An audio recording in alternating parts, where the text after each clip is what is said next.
Boston Whaler 365 Conquest is like a motorhome and a Swiss Army knife put together. It's got to be one of the most versatile craft that's for fishing, for scuba diving, for entertaining, for sandbarring, for cruising, for overnighting.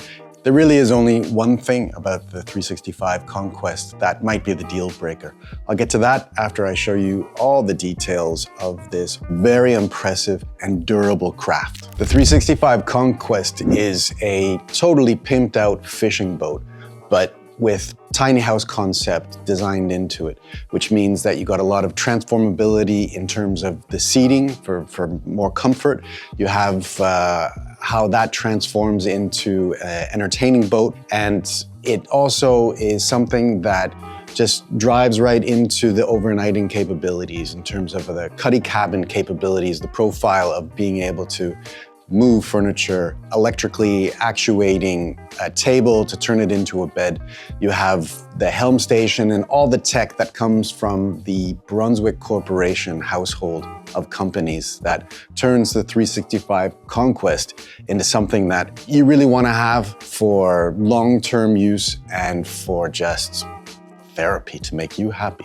What you get on this versatile craft, though, is something that is powered by the Mercury Verado V12s. If you opt for the twin 600 horsepower V12 outboards, then you're getting something really versatile that's great for efficient travel and great for docking. And you have these amazing pivoting bottom unit parts of the Verado, which also means you can take advantage of the transom part. And when we're talking about the transom, talking about the aft, then we're talking about space. We're talking about the live wells that are there, and Boston Whaler's done a really good job with the wet bar as well, which it's placed right by the live well. Underneath it, you got refrigerator space, freezer space, and this is all in a cockpit that has a wingspan of 12 feet.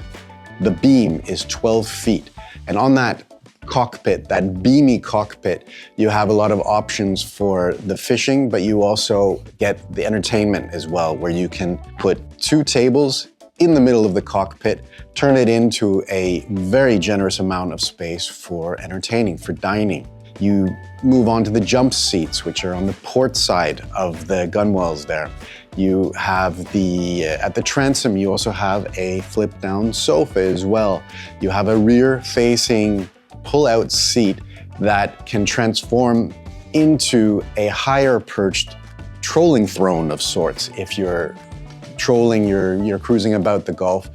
And with the footrest, you pull out another one and suddenly it's a refrigerated drawer. It's just, Boston Whaler has really gone above and beyond of what a 37-foot vessel can do because of all of this transformability. Again, the tiny house designing, which is amazing. We move forward towards the helm station in under the hard roof, and you got a galley, a small galley with a sink and a single ceramic element to cook some food.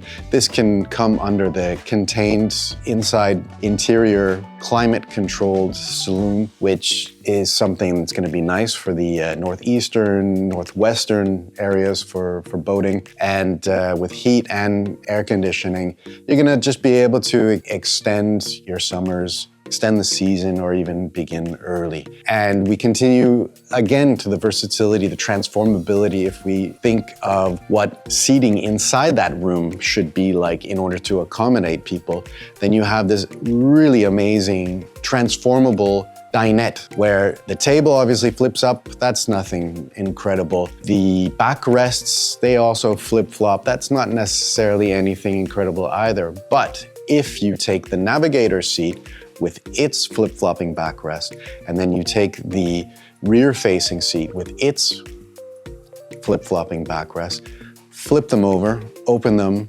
actuate the table downward, and you put some filler cushions in there, and then you have a lounge, a very comfortable lounge. You actually have a place that you might want to take naps in. You might even want to move in there with the view and with the air and with the experience. Moving on to the helm, you have all of the amazing Mercury integrated systems. You have the multifunctional displays with the real-time integrated switches, buttons, digital controls. You have the joystick with Skyhook. You have amazing maneuverability. Almost like it docks itself.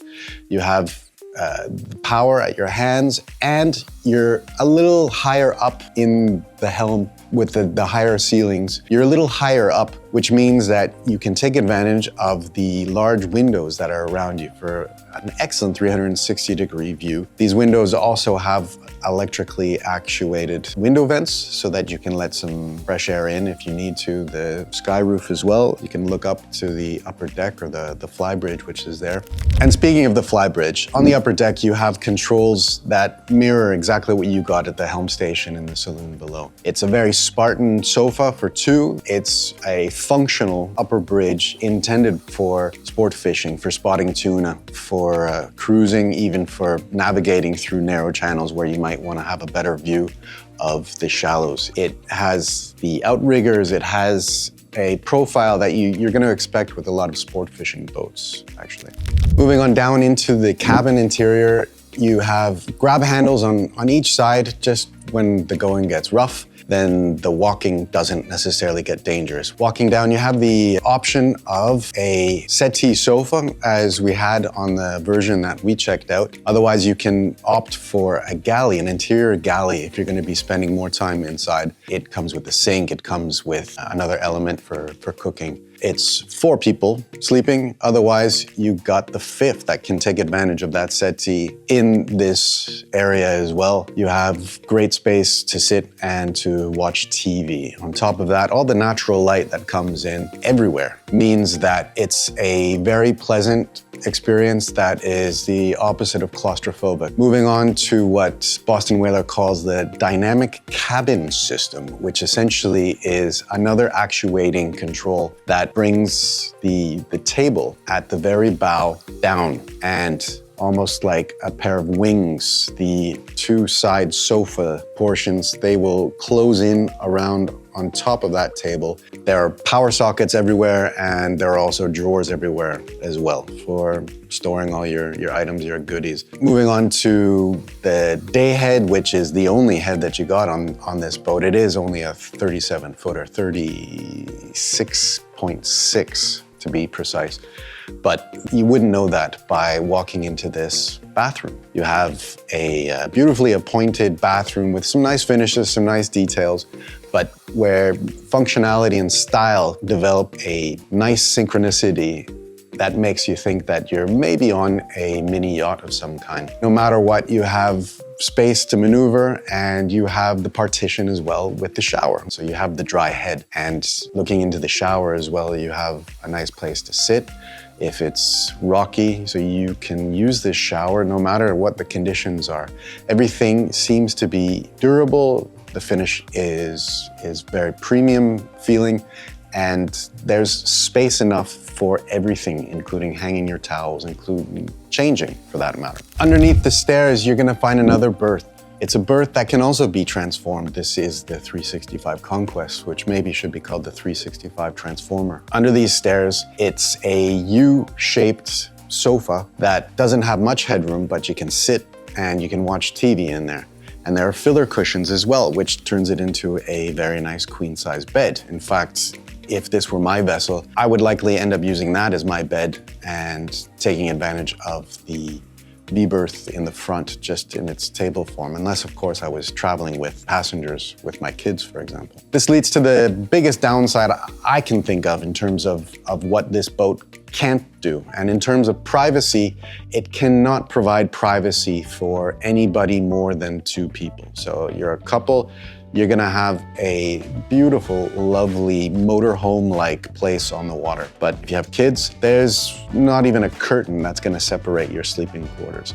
If you have another couple, some friends, for example, you could probably do it yourself, hang something to partition the bunk under the stairs with the main berth in there. But this is not a boat that's intended necessarily for couples that don't live together. We're talking $1 million for a boat that can deal with some serious chop sport fish. It has the chops to go after some tuna, some swimming and jumping fish. It can be an entertainer. It can be a lot of things for a lot of people. It can do it in a way that Boston whaler reliability ensures will last for a while, which also translates into a reasonable resale price as well. So all in all, this boat as a performer, a versatile Swiss Army knife fishing boat, this is an impressive one.